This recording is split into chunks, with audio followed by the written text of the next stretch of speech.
1582 সালে আজকের দিনে উইলিয়াম শেক্সপিয়ার বিবাহ বন্ধনে আবদ্ধ হয়।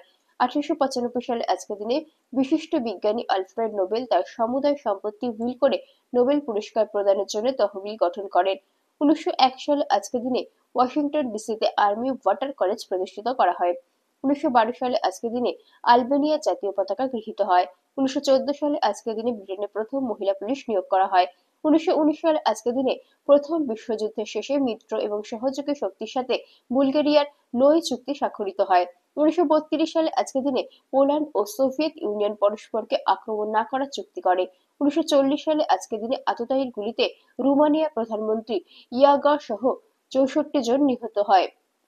1941 সালে আজকের দিনে দ্বিতীয় বিশ্বযুদ্ধের সময় মস্কোর উপকণ্ঠে জার্মানি ও সাবেক সোভিয়েত ইউনিয়নের সেনাদের মধ্যে বিখ্যাত ট্রাঙ্ক যুদ্ধ সংঘটিত হয়। 1943 সালে আজকের দিনে চার্চিল, রুজভেল্ট ও স্টালিন তেহরান সম্মেলনে মিলিত হন। 1980 সালে আজকের দিনে ইরানের ওপর ইরাকে চাপিয়ে দেওয়া যুদ্ধের গোড়ার দিকে ইরানের নৌবাহিনী পারস্য উপসাগরে এক অভিযানে ইরাকের নৌবাহিনীকে পরাজিত করতে সক্ষম হয়। 1992 সালে আজকের দিন থেকে ব্রিটেনের রানী আয়কর দিতে শুরু করেন।